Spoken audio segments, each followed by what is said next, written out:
go to level 2. Last time we created a new image, and I would always encourage you to do this so you have control over the size, but I just want to show you that you can do this as well. Let's open an image. Let's get this guy. This guy happens to be 920 by 1080, which is the size of the default canvas anyway. And there we go. Let's zoom out so we can see the whole thing. And let's look at some of the modification tools that are sitting here, and these are grouped for a reason as well. This guy, Liquify Tool. As soon as you click the Liquify Tool, here's a little tip. When you bring in an image, if it can't do anything, it's locked. The background often gets locked by the font. Alright, so Liquify Tool, there's a number of options here. Push. Push will, let's zoom in a bit, will push things around, just like that.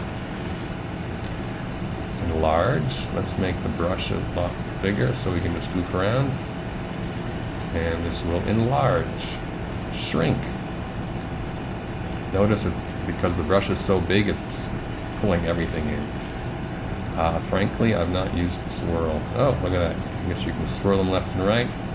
And the strength, if we crank this up, this is going to go a lot at once. Right? Strength to strength. Down here, it's barely going to move. Barely tiny. There. Healing brush. Let's say that those eyes were scars and you want to get rid of them. If you, it's kind of big to use the healing brush. So what happened is when we clicked on it, it tries to make a hole and then fill it in with the near surrounding. So in that case, let's do that again. So poof. Now you can sort of see, you can sort of see it there, but that's good for smaller things. Similarly to the healing brush, let's hit the back. Command Z, bring that. This is a stamp tool. So if you click on a source and then you paint here, it makes an exact copy from one place to the other. It can come in handy sometimes. Blur and sharpen. The one you might use here, you might use blur. Let's just so that you can see that. Let's crank. Ooh, that's going to be huge. Let's make this really hard and crank up the strength so that it does something. So it's blurring this out. Could find location to do that. I'm going to undo. Smudge will, similar to the Liquify tool, it will smudge things around. We're going to leave focus and bokeh. Those are kind of specialty ones. Dodge and burn are very useful. Lighten and darken is what dodge and burn mean. So in this case, it is actually on lighten mode, and it's not very strong, which is probably the way it should be. So now it's like, if you go over it, it will continue to build on that. Sometimes it's great to get rid of shadows. And similarly, you can darken areas, and you can also change the size of the brush. Sponge and color is increasing or decreasing the saturation in here. So saturation is the one you might end up using the most. Let's just bring this bigger. Let's keep the strength low and go. So you might see the orange coming in. So it's bringing out or saturating more of what's selecting with the crosshairs. Similarly, if you wanted to make things take the color off, you can do it that way as well, and you would play around with these options. Pen and pencil are nothing special. When you choose one of those, you get various styles. You can choose around with the size. I don't know why that isn't. Furry brush, you can change the color by picking a different color. And you could go and play with these options a lot. Similarly with the brush. The brush, you should have more options actually. Yeah, so you have different styles of brushes. So if this was a brush and it was red, you're going to paint with that. And you can play around with opacity and those go together.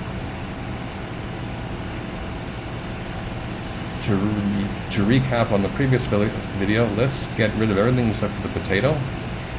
And in this case, I'm going to make a very quick selection. I'm not doing this precisely. There's actually a better way to do this. Let's invert, hit delete. And while I do that, let's make another layer that's empty so that we can deal with these two guys. Actually, while we're here, there's an eraser tool way down here. Rarely have to use the eraser tool, because once you do, you lose the pixels, they're gone. Paint bucket was on red. We go to that layer and we fill in the layer, and there we go. We're back. Similarly, gradient. If you click gradient and we're on that background layer, you have some different styles here. You can do some funky stuff. So this is pulling off that red idea. You can go kind of funky, you can do all kinds of things. Short lines give you that, long lines are more gradual. And finally, for now, text. Text is text. Add a new layer, it's on its own, and you have all your informaciones. Up here you can choose a font size, and the one that may be interesting to you, over here under styles, you can do a couple of things. Outline, you can give it a stroke. Let's do something contrasting. You can change the size of that stroke or outline or border. You can punch it out, which means it just keeps the outline. Not sure what that does, to be honest. You want to drop shadow, you can play around. I can see it. I wonder if you can see it there. I'm changing the distance, and you make it darker. So now you can change the direction of it as well. So those are some of the other tools. That was quick, but with those, you should be able to do a lot of basic stuff. Hope that helps. Next up, we're going to give you some tips and tricks to put together a potato head.